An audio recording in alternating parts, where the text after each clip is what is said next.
saya Dina Ali. Pada hari ini, kita akan sambung dalam mata pelajaran matematik di tajuk yang baru iaitu masa dan waktu. Standard kandungan pada hari ini ialah 4.1 waktu dalam jam dan minit. Standard pembelajaran pula 4.1.1 menjelaskan maklumat daripada jadual waktu sesuatu aktiviti dan 4.1.2 menjelaskan waktu sebelum, semasa dan selepas aktiviti. Objektif pada hari ini ialah murid mestilah menjelaskan sekurang-kurangnya 4 daripada 5 maklumat berkaitan aktiviti dalam jadual waktu dengan tepat. Dalam video pengajaran cikgu pada hari ini, mula-mula sekali kita akan ulang kaji cara membaca jam. Kemudian, cikgu akan ajar kamu cara membaca jadual waktu. Yang ketiga, kita akan bersama-sama menjawab soalan berdasarkan jadual waktu. Pertama sekali, jom kita ulang kaji cara membaca jam. Hai murid-murid, hari ini Cikgu Li akan mengajar kamu cara untuk membaca jam. Kamu semua pandai tak baca jam? Di sini kita ada muka jam, jarum minit, jarum jam dan juga jarum saat. Lepas ni, siapa yang tak pandai baca jam tu mesti pandai lepas Cikgu Li dah ajar. Baiklah, di sini ialah muka jam. Nombor 12 di bahagian paling atas dan jarum yang bergerak dari kiri ke kanan. Inilah yang kita sebut sebagai mengikut arah jam. Jadi, dari nombor 12 kita bergerak ke nombor 1, 2, 3, 4, 5, 6, 7, 8, 9, 10, 11 dan kembali semula ke 12. Ini pula ialah jarum jam. Jarum jam adalah lebih pendek daripada jarum minit. Sekarang, ini pula ialah jarum minit. Jarum minit lebih panjang dan akan menunjukkan masa dalam minit. Yang paling halus ini pula ialah jarum saat. Jarum saat menunjukkan jumlah saat yang sedang berlaku dalam 1 minit. Tetapi dalam pengajaran hari ini kita tak perlukan jarum saat sebab jarum saat tidak ditunjukkan dalam waktu mengenal masa. Jadi kita akan keluarkan dulu jarum saat ini ya. Sekarang mari kita fokus kepada jarum jam. Jarum jam akan menunjukkan nilai jam yang sedang kita berada pada waktu sekarang ini. Sekarang pula jam 3. Sekarang pula jam 4. Kalau menghala ke-5, sekarang jam 5. Jam 6. Dan seterusnya.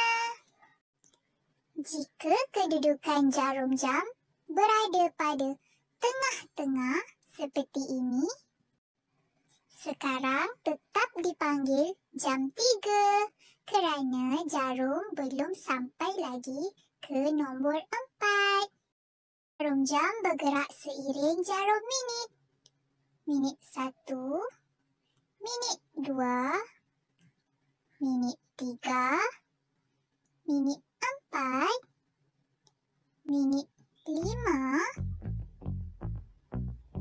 minit 10, minit 15, minit 20, minit 25, minit 30, minit 35, minit 40, minit 45, minit 50, minit 55, minit 60. 60 minit bersamaan 1 jam, manakala 60 saat bersamaan 1 minit. Sekarang, cuba murid teka waktu yang ditunjukkan oleh jam ini. Adakah pukul 12, pukul 3 atau 3.30? Jawapannya adalah betul tu, 3. Kerana jarum jam terletak pada pukul 3 dan jarum minit terletak di tengah-tengah iaitu pada pukul 12. Mari cuba lagi sekali. Sekarang pukul berapa? 4.15, 5 atau 4.30? Ya, betul. Jawapannya adalah 4.30 atau 4.30. Sekarang kita ke segmen kedua iaitu belajar cara membaca jadual waktu. Berikut ialah jadual waktu yang cikgu ambil dari buku teks kamu. Terdapat 2 kolom yang menunjukkan masa dan juga aktiviti yang sedang berlaku. Contohnya, pada 7.55 pagi, aktivitinya ialah bertolak ke Pulau Langkawi. Kemudian, pada jam 11 pagi, melawat Kota Mahsuri. Ini pula ialah jadual bagi acara larian ceria. Pada jam 7 pagi, acaranya ialah pendaftaran peserta. Kemudian, 8 pagi adalah perasmian oleh tetamu kehormat. Ini pula ialah jadual waktu cikgu pada waktu hujung minggu. Anak panah ke bawah menunjukkan semakin bertambah masa dalam satu hari. Di sini pula ialah jadual waktu bagi murid tahap 1 aliran perdana. Terdapat penambahan tajuk iaitu hari yang merangkumi Isnin, Selasa, Rabu, Khamis dan Jumaat. Di sini pula ialah jadual waktu kelas kamu. Kita sedang belajar subjek matematik. Seterusnya, mari kita menjawab soalan berdasarkan jadual waktu. Sekarang, cuba murid lihat jadual waktu kelas ini. Pada bahagian masa, terdapat waktu bermula dan juga waktu berakhir. Contohnya, untuk perhimpunan pada hari Isnin, bermula pada pukul 7.40 pagi dan berakhir pada pukul 8.10 pagi.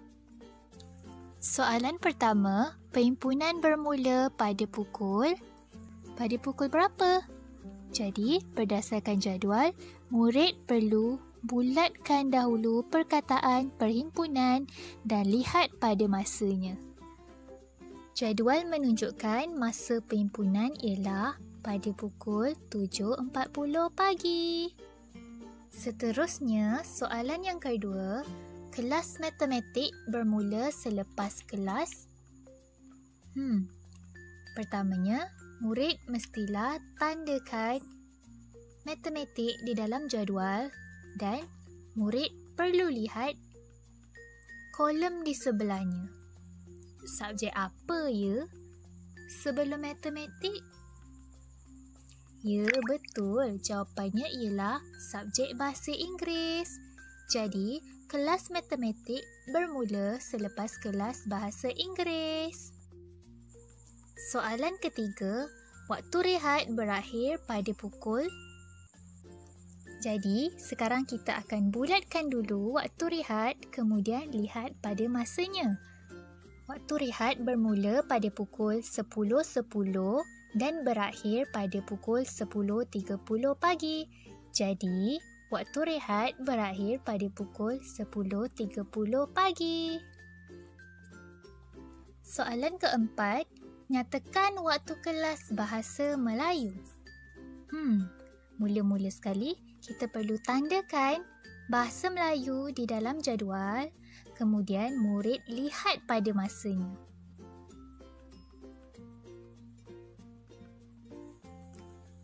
Jadi, waktu kelas bahasa Melayu ialah pada pukul 8.10 hingga 8.40 pagi hari Isnin dan 8.40 hingga 9.10 pagi hari Selasa.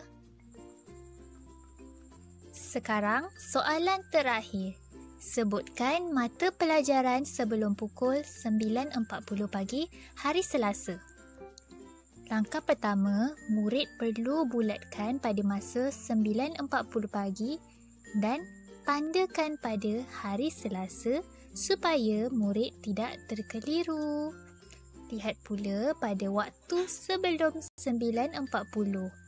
Jadi jawapannya ialah kemahiran hidup masakan. Murid-murid dikendaki untuk menjawab soalan latihan di buku aktiviti matematik tahun 5 di muka surat 73 dan 74.